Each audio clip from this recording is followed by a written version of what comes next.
had this friend growing up. She was so funny. She was adorable. But of the friend group, she kind of was the one that got picked on the most, like roasted the most from the group. You know how there's always a friend who in the group who gets roasted more than the rest of the team, right? Well, this was her in the group. And she would always, I mean, we would take turns, like, all getting roasted, but there's always that main, right?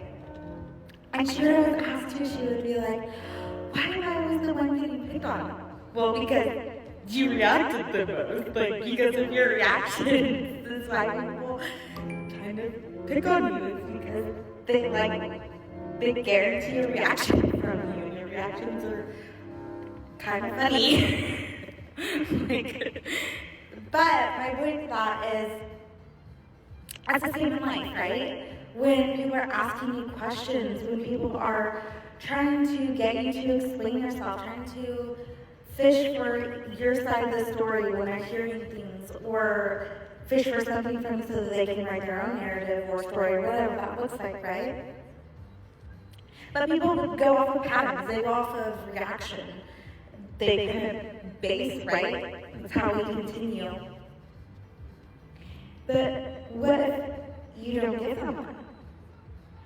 Other than, obviously use your discernment, obviously, sexual abuse and stuff like that, obviously tell someone, but anything that isn't, super detrimental, why do you need to explain yourself? Why do you need to say anything to them explaining yourself or anybody else? The thing is, too, is usually the one doing this, getting people's business and stuff, your business, other people's business, usually the topic of their discussions. Stop giving them things to discuss, right? 0, 0, 0. Even if they have a narrative, that narrative can only stay so long if they don't have anything to go off of, any proof, because you haven't given them anything. But even if you are defending yourself and stuff, they have something to go off. So a lot of times, because when we defend ourselves sometimes, we can look defensive, right? Well, if we give them something, then whether or not there's more to the story, they have something to show. They have proof, and can write whatever kind of narrative they want.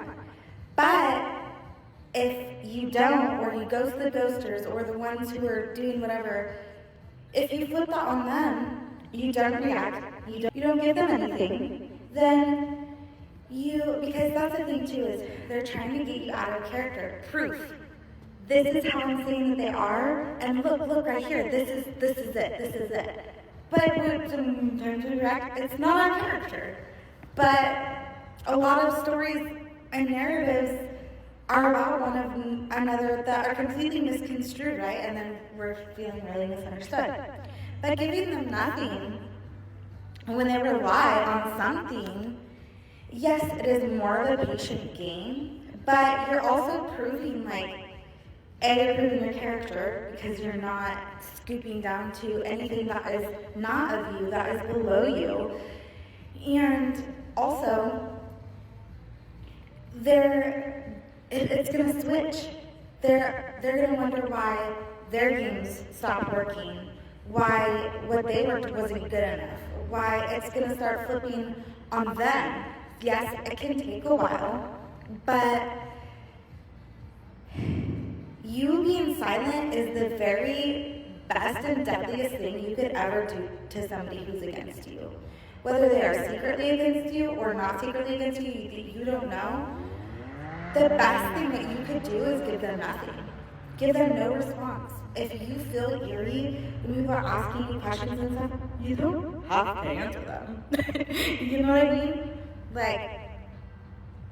Because that's the thing too, is when we kind of talk about telepathy, right?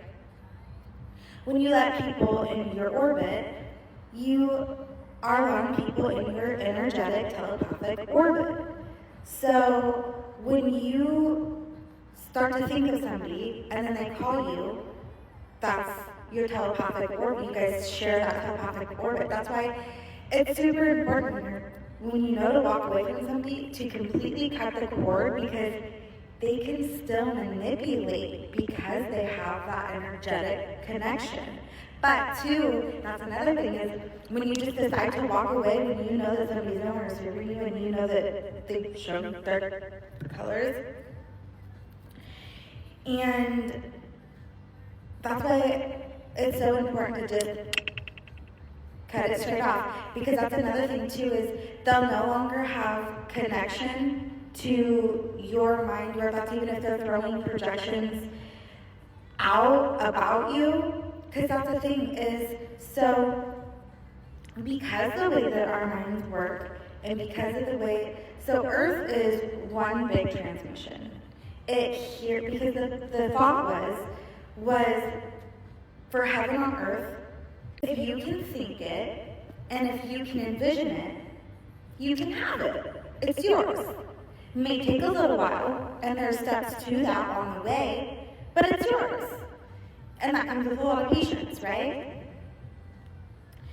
And the thing is manifestation, but they don't necessarily explain why it works the way it works and how